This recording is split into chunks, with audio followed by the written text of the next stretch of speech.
Hello বন্ধুরা, কেমন আছেন সবাই? আমার স্পিতি ভ্যালি ট্যুরের আরেকটা ভ্লগ নিয়ে আমি আজকে হাজির হলাম। মাঝে অনেক দিন কিছু অবাঞ্ছিত কারণের জন্য ভ্লগ দেওয়া হয়ে ওঠেনি, তাই সকলের কাছে আমি ক্ষমা প্রার্থী। আশা করি আমার এই ভ্লগটি আপনাদের আবার ভালো লাগবে।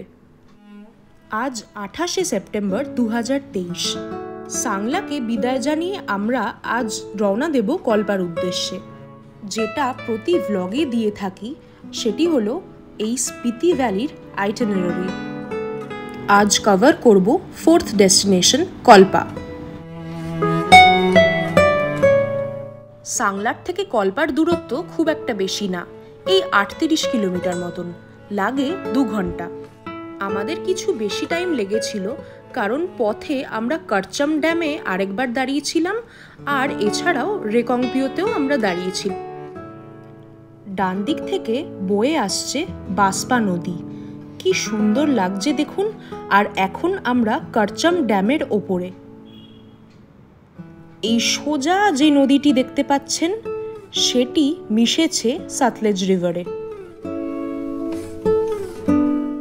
বাসপাকে করে এলাম টাটা বাই বাই, আর বাদিকে এখন যেই নদীটি দেখতে পাচ্ছেন এটি এখন আমাদের কনস্ট্যান্ট সঙ্গী সতলেজ। কিছু কি লক্ষ্য করলেন আপনারা? আগে যেরকম গ্রিনারি দেখা যাচ্ছিল এখন কিন্তু প্রকৃতি আর সেই গ্রিন নেই। এখানে পাহাড়ের রং অলমোস্ট ব্রাউন। তবে আমাকে যদি রোড কন্ডিশনস জিজ্ঞাসা করেন আমি বলবো খুবই ভালো, পুরো 100তে 100। এই দুর্গম পাহাড় কেটে যে এত সুন্দর মসৃণ রাস্তা এখানকার, হিমাচল প্রদেশ গভর্নমেন্টকে কুডোস জানাই।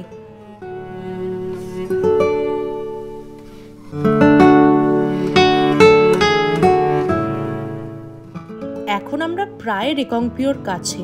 দেখুন কি সুন্দর ল্যান্ডস্কেপটাই বদলে গেল। ওই যে ওখানে স্নো ক্যাপড পিকস গুলো দেখা যাচ্ছে।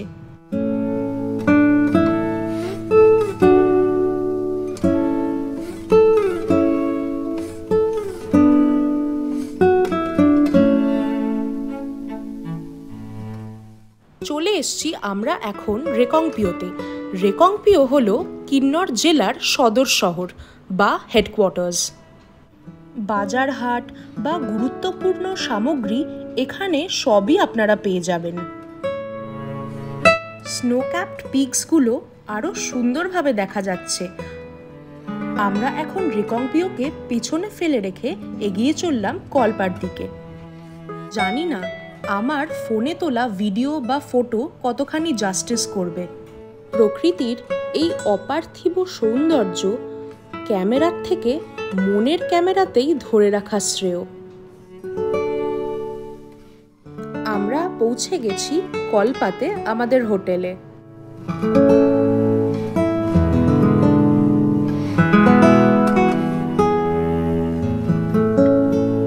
আমি এখন আছি কল্পার হোটেল কিন্নর ভিলাতে। এইটা একটা ওপেন ব্যালকনি মতন। লোকেশনটা ভীষণ সুন্দর জায়গাটার। এই যে দেখুন সামনে অনেক আপেল ঝুলে আছে, পুরো অ্যাপেল অর্চার্ডের ভেতরে একদম। তো আমি এখন একটু ছোট্ট করে আমার রুমটা দেখিয়ে দিই কিরকম। তো এইটা আমার রুম। এখানটা একটা কাবার্ড আছে, ওয়াশরুম তার পাশেই একদম একদম সাফ সুতরা ক্লিন।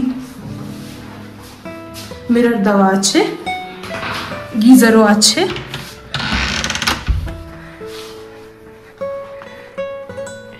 এটা ডাবল বেডেড রুম, তবে যা বড় সাইজের বেডটা এখানে ইজিলি 3 জন শুয়ে যেতে পারবে। 3 অ্যাডাল্টস আই মিন। আচ্ছা, টিভি আছে যেটা নাকি আমি একটু পরে বন্ধ করে দেবো কারণ আমরা কেউই টিভি দেখি না। আর যেটা দেখাবো এই হচ্ছে উইন্ডো। উইন্ডোর বাইরে একটা অনবদ্য ভিউ পাওয়া যাচ্ছে। সেইটা আমি একটু ব্যালকনিতে গিয়ে বরং দেখিয়ে দিই চট করে। এই যে পুরো আনইন্টারাপ্টেড ভিউ একটা। সারা দিন এখানে বসে থাকলে সময় কেটে যাবে। ভীষণ সুন্দর। আপনারা যদি কল্পা আসেন তাহলে আমি 100% এই হোটেলটা রেকমেন্ড করব।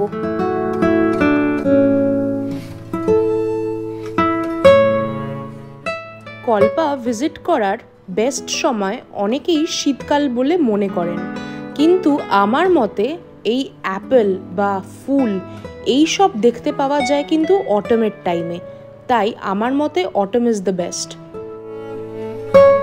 আমাদের রুমের যেটা সব থেকে বড় অ্যাডভান্টেজ সেটা হচ্ছে এখান থেকেই ডিরেক্ট কিন্নর কৈলাসের ভিউ পাওয়া যাচ্ছে। তো আমি জানি না কতটা দেখাতে পারবো ফোনে, তাও আমি চেষ্টা করে দেখছি যতটা পারা যায়। জুম করছি ক্যামেরাটা, এটাই আমার শেষ জুম। তো কিন্নর কৈলাসটা হচ্ছে এইটা, এটা ছোট্ট একটা থাম্বের মতন জিনিস দেখা যাচ্ছে ওপরে, এইটাই হচ্ছে কিন্নর কৈলাস। মহাদেবের 5 কৈলাসের মধ্যে এক কৈলাস, কিন্নর কৈলাস।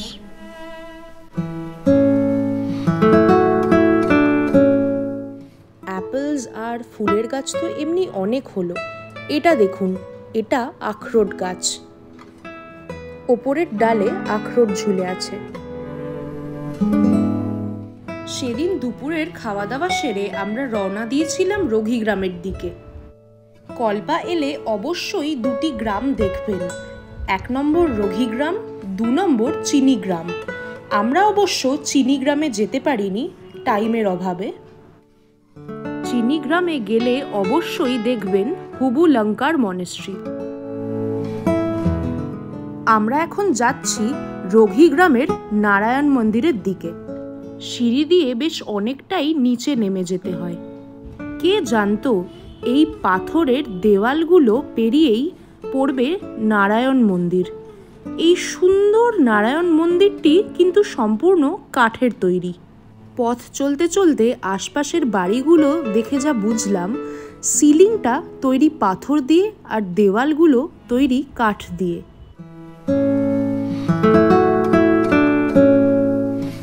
আমরা এখন চলে এসেছি কল্পার রঘি গ্রামের নারায়ণ নাগিন মন্দিরে।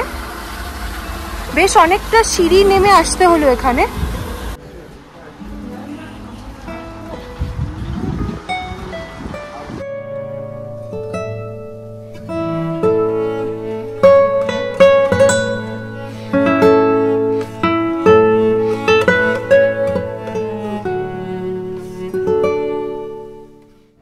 সম্পূর্ণ কাঠ আর পাথর দিয়ে তৈরি এই মন্দিরটি, মোস্টলি কাঠ দিয়েই তৈরি।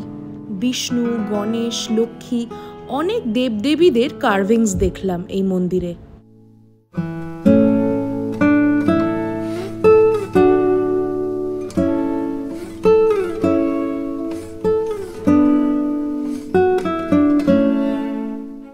এছাড়াও এই দেখুন ওপরে এই ছোট ছোট কাঠের ঝালর, হাওয়া দিলেই দুলে উঠছে। এখন আমরা এসেছি সুইসাইড পয়েন্টে। সুইসাইড পয়েন্ট অব্দি এখনো ডিরেক্ট যাইনি, তবে হেঁটে হেঁটে যাব। ওই যে হলুদ রঙের রেলিংগুলো দেখতে পাচ্ছেন, ওটাই হচ্ছে সুইসাইড পয়েন্ট। একেবারে খাড়াই পাহাড়, পড়লে একেবারে ভবলীলা সাঙ্গ। এর জন্যই বুঝি জায়গাটার নাম সুইসাইড পয়েন্ট। বাসটা অনেকটাই আগে আমাদের নামিয়ে দিল। এখন এখান থেকে হেঁটে হেঁটে আমাদের যেতে হবে সুইসাইড পয়েন্টে। রাস্তাটা খুবই সরু, তাই অপর দিক থেকে কোনো গাড়ি এলে পাস দেওয়া যাবে না, তাই আমাদের বাসটা পেছনে দাঁড় করিয়েছে। এসে গেছি সুইসাইড পয়েন্টে।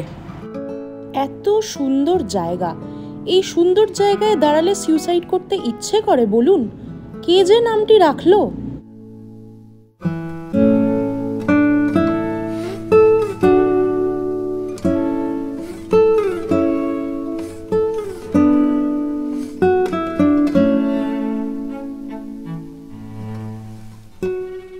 এখন সন্ধে 6টা বাজে। আমি কল্পার হোটেলে ফিরে এসেছি।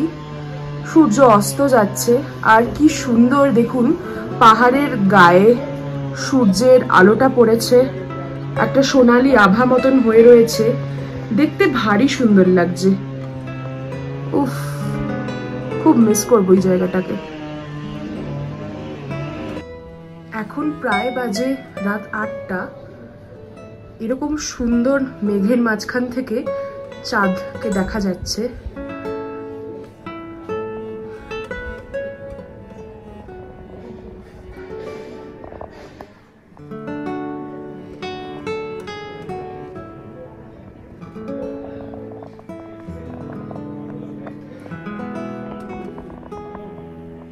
তার সাথে এটা পুরো কল্পা। আজ তবে এখানেই ভ্লগটি শেষ করছি। সবাইকে জানাই গুড নাইট।